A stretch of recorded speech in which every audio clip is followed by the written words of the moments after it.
Hello friends, ഇന്നത്തെ video violet പേരയെ കുറിച്ചാണ്. ഇതിന്റെ പ്രത്യേകത എന്ന് വെച്ച് കഴിഞ്ഞാൽ ഇതിന്റെ ഇലയും അതുപോലെ പേരക്കായും എല്ലാം വയലറ്റ് കളറായിരിക്കും. ഇത് നമുക്ക് ചെടിച്ചട്ടിയിൽ വെക്കാം. ഞാൻ വെച്ചിരിക്കുന്ന 20 ലിറ്ററിന്റെ പെയിന്റ് ടിന്നിലാണ്. ഇതിൽ വെച്ചിട്ട് ഇപ്പൊ ഒരു 5-6 കൊല്ലമായി. ഞാൻ ഡ്രമ്മ് പെയിന്റ് ടിന്ന് ഇതുവരെ മാറ്റിയിട്ടില്ല. ചില വീടുകളിൽ കാണാറുണ്ട് എല്ലാ കൊല്ലവും പോട്ട് മാറ്റി കൊടുക്കണം എന്നൊക്കെ. പക്ഷെ ഞാൻ ഇതൊന്നും ചെയ്യാറില്ല. പിന്നെ ഞാൻ ചെയ്യുന്ന വളപ്രയോഗ രീതിയൊക്കെ ഇതിനു മുമ്പത്തെ വീഡിയോയിൽ പറഞ്ഞിട്ടുണ്ട്. ആ വീഡിയോ ഇതിന്റെ താഴെ കൊടുക്കുന്നതാണ്. അത് നിങ്ങൾ എല്ലാവരും കാണണം. എന്റെ വളപ്രയോഗം, അതായത് ഞാൻ മറ്റുള്ള വളങ്ങളൊന്നും ചെയ്യാറില്ല. അടുക്കള വേസ്റ്റാണ് കൂടുതലായിട്ട് ചെയ്യുന്നത്. ഇത് നല്ല ടേസ്റ്റി ആയിട്ടുള്ള ഒരുപാട് ഔഷധ ഗുണങ്ങളും അതുപോലെ ടേസ്റ്റ് ഉള്ള ഒരു പേരൊക്കെയാണ് ഇത്. അപ്പോൾ നിങ്ങൾ ഇത് വെച്ചുപിടിപ്പിക്കണം. ഇത് നമുക്ക് ഒരെണ്ണം വിളവെടുക്കാം. വെറുതെ ഇങ്ങനെ പിരിച്ചാൽ മതി.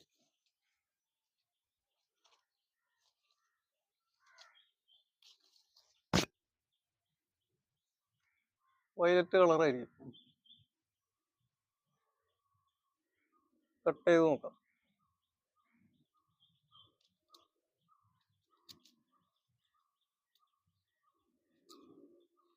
ഇതിന്റെ അകവും വയലറ്റ് കളർ തന്നെ ആയിരിക്കും. കംപ്ലീറ്റ് വയലറ്റ് ആണ് ഇതിന്റെ. അതാണ് ഇതിനെ വയലറ്റ് പേര് വരാൻ കാര്യം. നമുക്ക് കുറച്ച് കഴിച്ചു നോക്കാം എങ്ങനെയുണ്ടെന്ന് അറിയാം.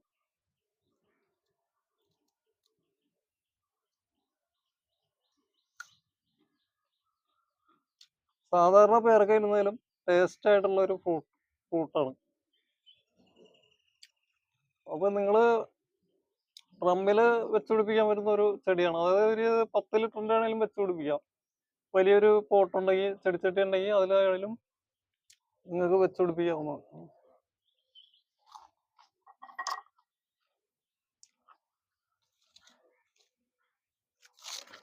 ഞാൻ റെക്കമെൻഡ് ചെയ്യുന്ന ഒരു ഫ്രൂട്ടാണിത്. അപ്പൊ എല്ലാവരും ഇത് വെച്ചുപിടിപ്പിക്കണം. തൊട്ടടുത്തൊരു പൂച്ചപ്പഴം നിർത്തിയിട്ടുണ്ട്. ഇതിനെ പൂച്ചപ്പഴം എന്നാണ് പറയുന്നത്. ഒരു വെള്ള ചെറിയ കായ ഇതുപോലെ ഉണ്ടാവും. ഇതിനെയാണ് പൂച്ചപ്പഴം എന്ന് പറയുന്നത്.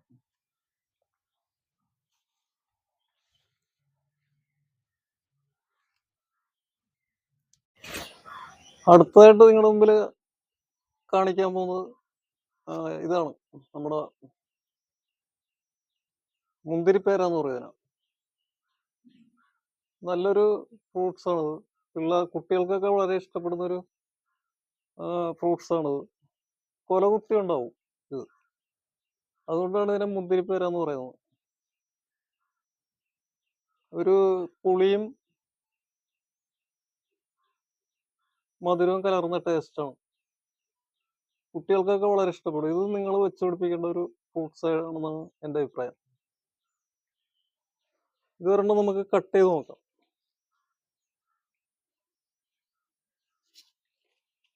ഇതെല്ലാം ഒരുപാട് ഉണ്ടായി കിടപ്പുണ്ട്.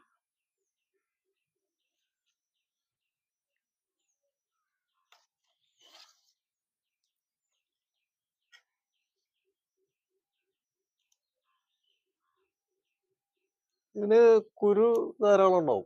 ഉള്ളില് ചെറിയ കുരുക്കൾ ഉണ്ടാവും. ഇതിപ്പോ മൂത്തിട്ടില്ല.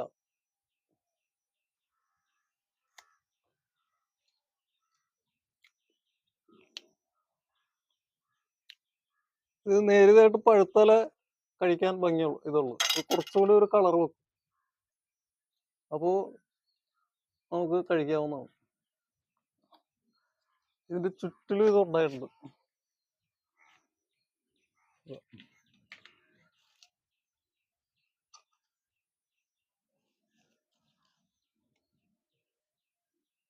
ഇതില് ഇതൊരെണ്ണം മൂത്തായിട്ടാണ് തോന്നുന്നത്.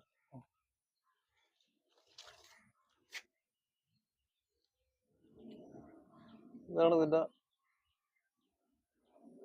ഇതിന്റെ പ്രത്യേകത എന്ന് വെച്ച് കഴിഞ്ഞാൽ ഇതിന്റെ ടേസ്റ്റ് എല്ലാവർക്കും ഇഷ്ടപ്പെടും. അപ്പൊ ഇത് നിങ്ങൾ വെച്ചുപിടിപ്പിക്കേണ്ട ഒരു ഫ്രൂട്ട്സ് ആണ്. 10 ലിറ്ററിന്റെ 20 ലിറ്ററിന്റെ പെയിന്റ് ടിന്നിൽ ഇതുപോലെ വെച്ചുപിടിപ്പിക്കാവുന്നതാണ്. നല്ല ടേസ്റ്റ് ആണ്.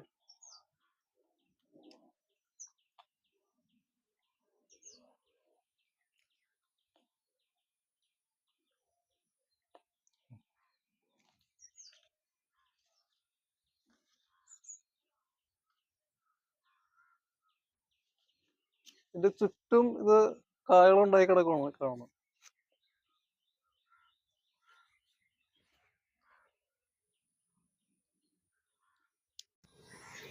പൂച്ചപ്പഴത്തിന്റെ അടുത്ത് തന്നെ ഒരു വേപ്പും വെച്ചുപിടിപ്പിച്ചിട്ടുണ്ട്. അതൊരു 10 ലിറ്ററിന്റെ പെയിന്റ് ടിന്നിൽ വെച്ചിരിക്കുന്നു.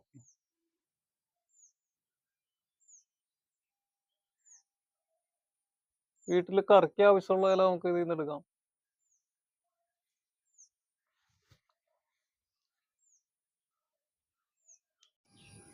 എല്ലാ വീഡിയോയിലും പറയുന്ന പോലെ വീഡിയോ സബ്സ്ക്രൈബ് ചെയ്യാനും ലൈക്ക് ചെയ്യാനും ഷെയർ ചെയ്യാനും മറക്കരുത്. ഇനിയും നിങ്ങൾക്ക് ഉപകാരപ്പെടുന്ന നല്ല വീഡിയോകളുമായിട്ട് വീണ്ടും കാണാവുന്നതാണ്.